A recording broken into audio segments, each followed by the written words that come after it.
సరే సార్. ఏం పేరేనా? పాండు యాదవ్. పాండు యాదవ్ గారు ఏం చేస్తుంటారండి? నేను రియల్ ఎస్టేట్ చేస్తున్నాను.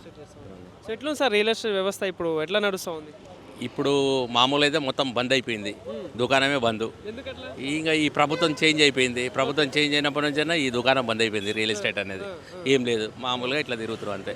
ఒక దందా లేదంటారా? 20% కూడా లేదు. ఒక నెల లేదు లేదు. అప్పుడు ఒక 2 నెలలకు ఒకటనే అమ్మేవాళ్ళం ఫ్లాట్లో ఏదో ఉంటాయి, అది కూడా లేదు ఇప్పుడు. ఏం దేని వల్ల కావచ్చు అంటే ప్రభావం దేని వల్ల కావచ్చు? ఈ ప్రభుత్వాలు చేంజ్ అయింది కాబట్టి దీని మీదనే ప్రభావం ఉంది. మాకు తెలిసిన కాడితే ఈ ప్రభుత్వం చేంజ్ ఈ కాకతోలుగా అయితే ఇంతో అంతా నడుస్తుండే, మంచిగానే ఉంటాయి రేట్లు. మరీ రేట్లు డౌను చెప్పుకోవడం, పబ్లిక్ చెప్పుకోవడం, అమ్మేటోడు అమ్ముతలేడు, కొనేటోడు కొట్టలేడు. ఇది మొత్తం డౌన్ అయిపోయింది అదనమాట. సార్ మరి ఇప్పుడు రాష్ట్రంలో జిహెచ్ఎంసీ ఎలక్షన్స్ వచ్చే అవకాశం ఉంది. సో ప్రధానంగా ఈ అంబర్పేట నియోజకవర్గంలో చూసుకున్నాం అక్కడ ప్రధాన 3 పార్టీలు అయితే ఉన్నాయి, బీజేపీ, బీఆర్ఎస్, కాంగ్రెస్. ఇప్పుడు జనసేన కూడా పోటీ చేస్తూ ఉంటా ఉన్నారు, అదేవిధంగా కవిత పార్టీ కూడా వస్తూ ఉంది. సో ఎట్లా ఉంటుంది సార్ ఈ జిహెచ్ఎంసీ ఎలక్షన్స్?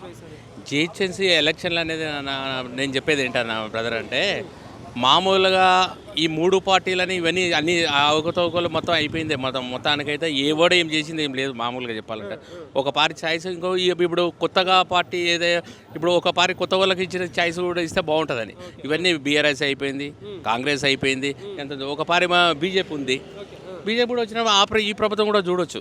నేను కూడా ఈ మామూలుగా ప్రభుత్వానికి అంటే టీఆర్ఎస్లే పనిచేస్తాను. ఎందుకంటే ఇప్పుడు పక్క రాష్ట్రాల్లో అంటే వెస్ట్ బెంగాల్ మొన్న జరిగిన ఎలక్షన్స్లో 3 రాష్ట్రాలలో బీజేపీ రావడం జరిగింది. సో అంటే ఆ హవా ఉండొచ్చు ఇక్కడ ఉంటే ఇప్పుడు వచ్చిన తర్వాత తెలుస్తుంది, రాకతలు అంటే మూమెంట్ వచ్చే మూమెంట్లో బాగానే ఉంది అనుకోండి. ఈ వచ్చిన ప్రభుత్వాలను ఊకే ఎన్నుకోవడం ఒక ఆ ప్రభుత్వం కూడా చూస్తే మార్పు అనేది వస్తాయి. ఇప్పుడు కాంగ్రెస్ కేంద్రంలో కూడా అదే ఉంది, కేంద్రంలో అది ఉన్నందుకు వర్క్ కావాలా మనకి ఏదైనా ఉంటే కేంద్రంలో పనులు కావాలంటే బీజేపీ రావాల్సిందే, చెప్పాలంటే రావాల్సిందే. మనం ఏం చేసింది బీజేపీ అని చెప్పేసి కొంతమంది మాట్లాడుతూ ఉంటారు. సో వాళ్ళకి ఏం చెప్తారు అంటే నిజంగా మరి ఇప్పుడు మీ అంబర్పేటలో ఇక్కడ ఎంపీ కిషన్ రెడ్డి గారు కూడా ఉన్నారు కాబట్టి సో ఏం జరుగుతుంది ఇప్పుడు? అప్పుడు కిషన్ రెడ్డి ఉన్నప్పుడు యూత్ లేదు, అప్పుడు పేదవాళ్ళు ఉన్నారు. ఇప్పుడు యూత్ ఉంది, మొత్తం యూత్ పనిచేస్తుంది కాబట్టి బీజేపీకి యూత్ అనేది చేంజ్ అనేది నరేంద్ర మోడీని బట్టి వీళ్ళు ఫాలో అప్ అవుతున్నారు కాబట్టి అప్పుడు పెద్దవాళ్ళు ఉన్నారు, అది నడిచిపోయింది. ఇప్పుడు యూత్ పనిచేస్తుంది, మొత్తం యూత్ మీదనే డిపెండ్ ఉంది కదయ్యా. ఇంకోటి ఇప్పుడు అంటే బీజేపీకి ఇప్పుడు అధ్యక్షుడు ఎవరు ఉంటే మరి ఇంకా హైప్ కావచ్చు, ఇంకా ప్రజల్లోకి వెళ్ళే అవకాశం ఉంది అంటే ఇప్పుడు ఎవరు డిసైడ్ అయితే చేయలేదు కదా, చేసినప్పుడు ఆ డిసైడ్ మంచి వ్యక్తినే చూసి చేస్తే. రావు గారు ఉన్నారు, సో అంటే ఇప్పుడు ఆయన ఉంటేనే ఓకేనా? ఇంకెవరైనా కొత్త వాళ్ళు వస్తే ఇంకా ఉత్తేజం కావచ్చు, ఇంకా కొత్త వైబ్ వస్తుందా? పర్వాలేదు. రామచంద్ర అంటే వింటున్నాను నేను, ట్రాఫిక్ అయితే వింటుంటాను, పర్వాలేదు, బాగానే పికప్. అందరినీ ఎవరిని విమర్శించకుండా మాట్లాడే వ్యక్తి రామచంద్రరావు కూడా.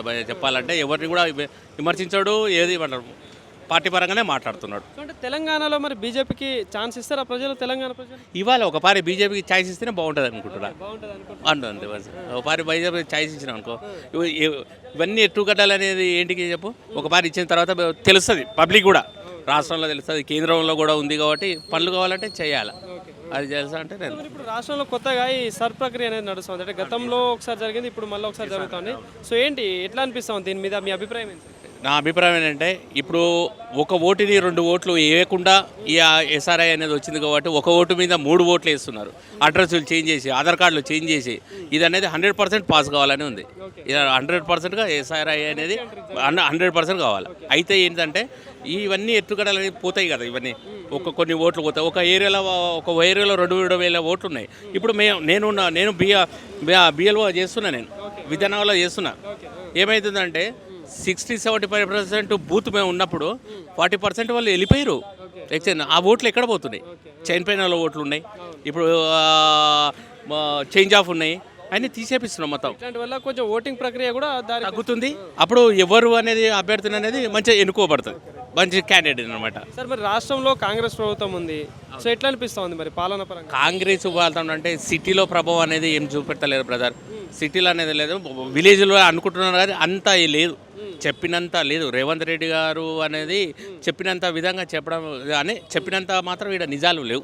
ఒకటే చెప్పాలి, మాటల వరకే ఉందంటారా? మాటల వరకు 100% తెలుస్తుంది కదా. రైతు బంధు పోవాలి. టీఆర్ఎస్ ప్రభుత్వం ఉన్నప్పుడు ఇంకా టైం టు టైం పడుతుండే పోగల అనకూడదు. ప్రభుత్వాలు చేయాలని time to time Rythu Bandhu కానీ వేరే ఇవన్నీ ఉన్నాయి కదా, టైం టు ఇవేది. ఇప్పుడు మొన్న చెప్పాడు 2 ఎకరాల లోపు అది అని. ఏడ పడ్డాయి? నాది 2 ఎకరాలు ఉంది. ఎక్కడుంది? కలగుర్తిలో ఉంది. 2 ఎకరాల కలగుర్తిలో రేవంత్ రెడ్డి ఊరు పక్కనే ఊరు, కొండారెడ్డి పక్కనే ఊరు, రాచాలపల్లి గ్రామం. ఇది పర్లేదు. 2 ఎకరాలు పట్టదారు పాస్బుక్ ఫోన్లో ఉన్నాయి నా దగ్గర.